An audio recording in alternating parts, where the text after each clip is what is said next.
Commencement de l'Évangile de Jésus, Christ, Fils de Dieu, selon qu'il est écrit dans l'Isaïe le prophète. Voici que j'envoie mon message en avant de toi pour préparer ta route, voix de celui qui crie dans le désert. Préparez le chemin du Seigneur, rends droit ses sentiers.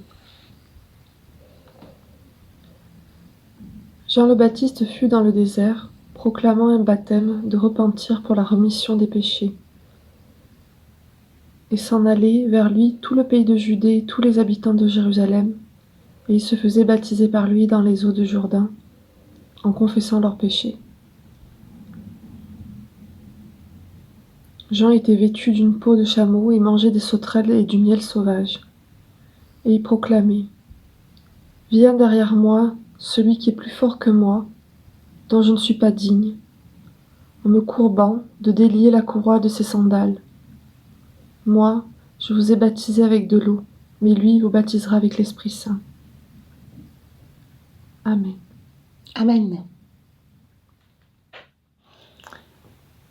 En quoi ce texte-là, il te prépare à Noël ?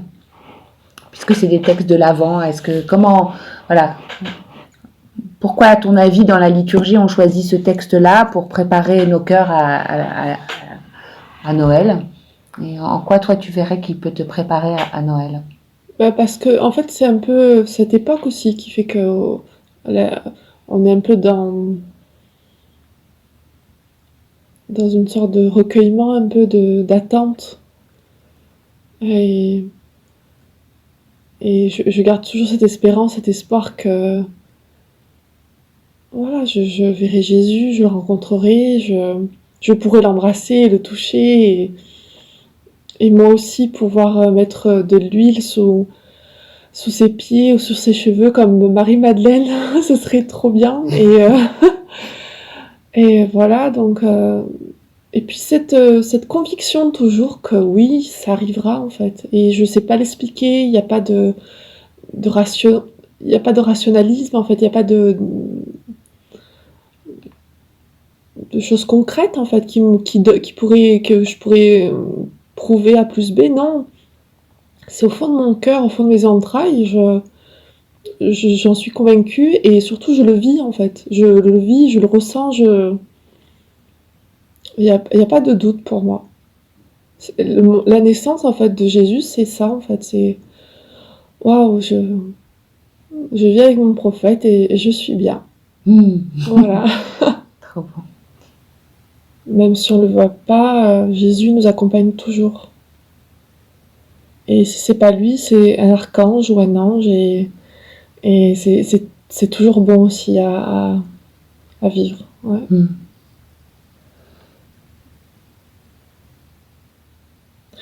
Oui. Et il y a le passage de Tobie aussi que j'aime bien. Parce que il vit des moments difficiles aussi, surtout son papa au début. Il doit aller contre la loi pour pouvoir enterrer ses morts en fait. Et en fait, ça me questionne beaucoup en fait. Et parfois, on peut perdre la foi aussi. Et justement, c'est un texte qui nous apprend à garder confiance en Dieu parce que il nous apprend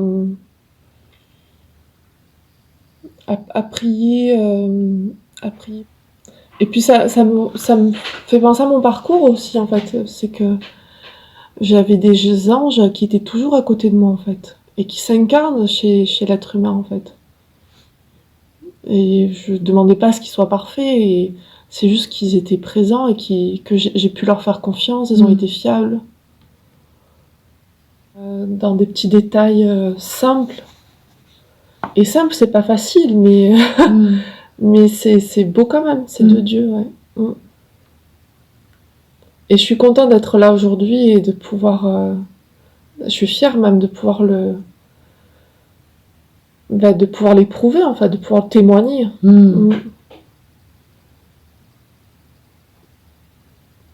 Ouais, c'est vraiment bon.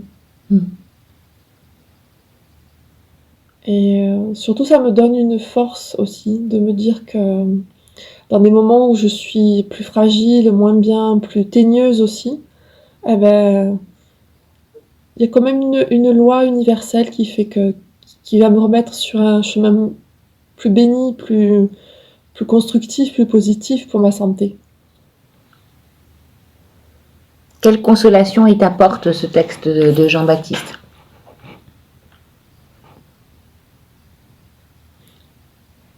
Qu'on n'est jamais seul en fait, qu'on est toujours sous le regard tendre de Dieu et peut-être parfois ferme, mais en tout cas il est là, il essaie au maximum d'aplanir nos routes et il faut bien sûr y mettre du sien aussi.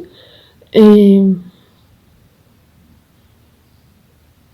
et que l'Esprit Saint est présent et que voilà Jésus est là, est déjà là en fait.